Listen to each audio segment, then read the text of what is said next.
Hey everyone, Dr. Frunkey here with a new knife console. In front of you is the Spyderco Sage 2. This knife is a cool little EDC that comes to me by way of Arpodio. I apologize for mispronouncing the name in the last video. Arpodio is a YouTube user. He's also on Instagram as Supreme Guru. He's a good friend of mine, and he's let me borrow a couple of his items in the past, like his Liang Ma Tempest. You should check out that video too. Anyways, this is the Sage 2.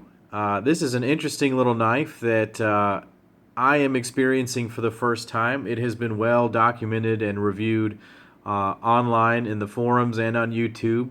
But because this was my first interaction with this knife, I wanted to share that experience with you guys and see if this, helps people to understand a little bit more about the Sage 2 or the Sage series and make a good purchase decision. So what is the Sage 2? It's the second in the Sage series. So the Sage series gets its name from a project that Spyderco is doing where it is paying homage to the sages of the knife world and the knife community. The Sage 2 pays homage to Chris Reeve, well-known South African knife maker who now lives and works in the United States, has Chris Reeve knives. He developed the Reeve Integral Lock, or the frame lock, as it's commonly known, and developed that on his Sebenza model. And so this, in effect, is a sort of a Spyderco's little nod to the Sebenza and the work that Chris Reeve has done. Similarly, the other Sage models pay homage to different knife makers specifically for their locking mechanisms. So the Sage series is all about the locking mechanism. So in the Sage 1, you have a liner lock, which was developed by Michael Walker. That is a liner that's similar to this frame lock, except that you might have a scale on this side where this becomes a liner rather than the actual frame. You have the Sage 3, which represents the Blackie Collins bolt lock, and that's similar to maybe the Benchmade Axis lock in a lot of ways, but slightly different in its construction. You have the Sage 4 that has the back lock or front lock, technically, as developed by Mr. Almar. And then the Sage 5 was just developed with a compression lock. That was developed by Sal Glesser of Spyderco. There's a compression lock, as you can see here on the Paramilitary 2. So, very cool series coming out of Spyderco where they are developing and using these different locking mechanisms. Now, in their description of the Sage project, Spyderco is also very quick to compare them to the Mule Team project. This is the Mule Team 24 in Maximet steel.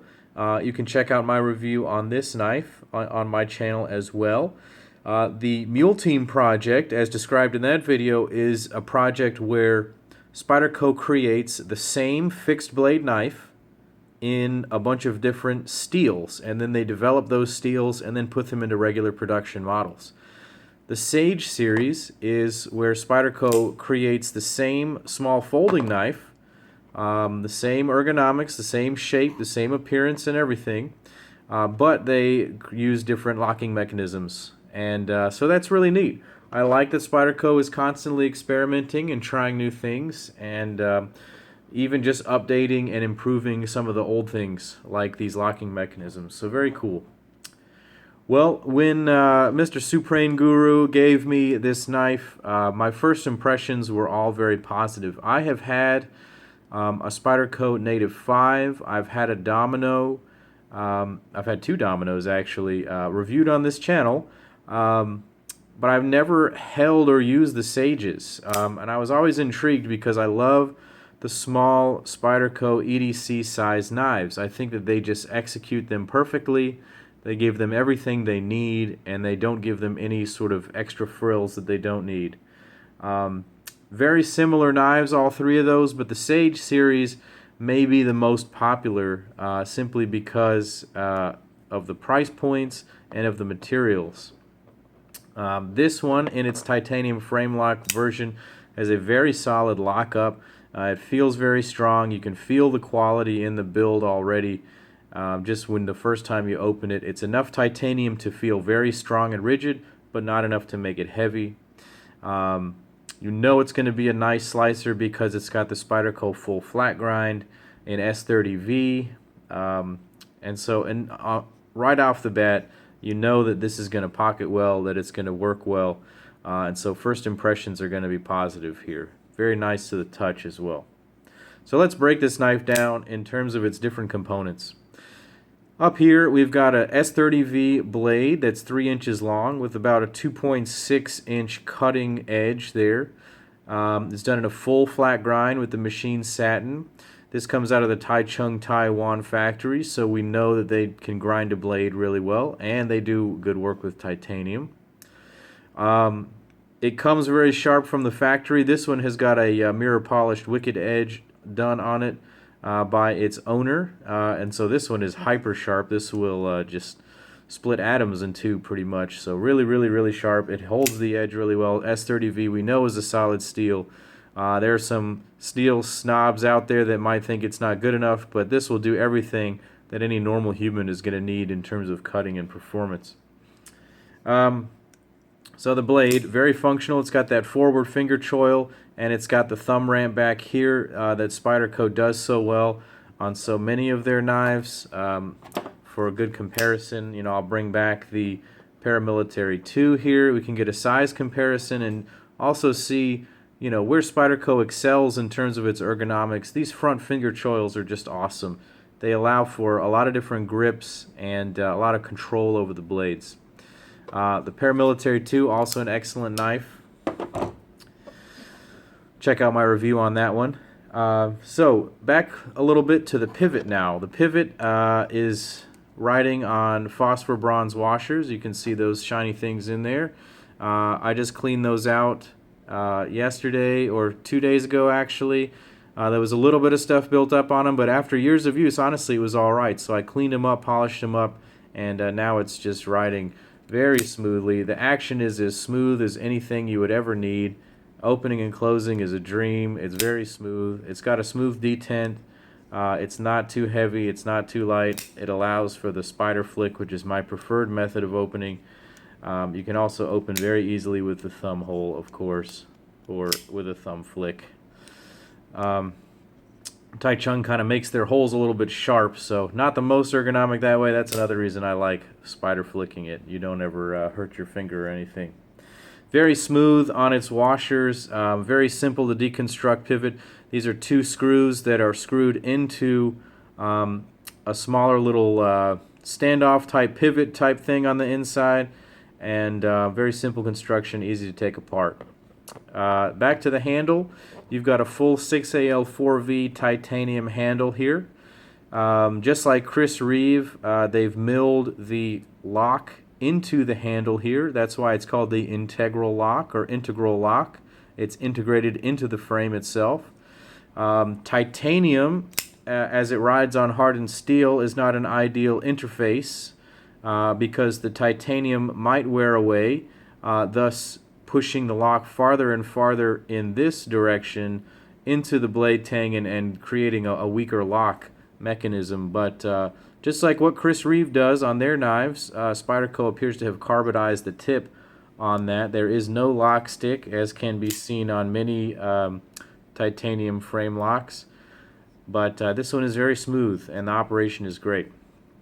The handle is also very ergonomic, even for a guy like me with a relatively big hand. If I go up on the finger choil, I still have knife handle left at the back, even with all my fingers on it. In the standard position, it's more of a 3-finger grip. My pinky doesn't really grab anything there, but it's secure enough in the hand, especially with that thumb ramp, that's not really going to go anywhere. A nice thing I like about Spyderco's is the width of their handles and blades. It allows people with bigger hands to get a better grip. That was one of the failings, I think, on the Benchmade 940 that I had.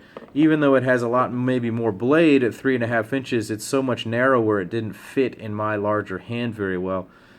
So big fan of the handle on this. No sharp spots. All of the edges are nicely milled and chamfered and smoothed out. The pocket clip. This is my first experience with the Spyderco wire pocket clip, and I see why everyone likes it so much. I am a huge fan of this thing. It is smooth in and out of the pocket. It's got great strength. It's simple. It's not threatening looking. There's no billboarding on it, so no one really knows what it is that's in your pocket there. Doesn't scream, this is a zero tolerance knife, you know.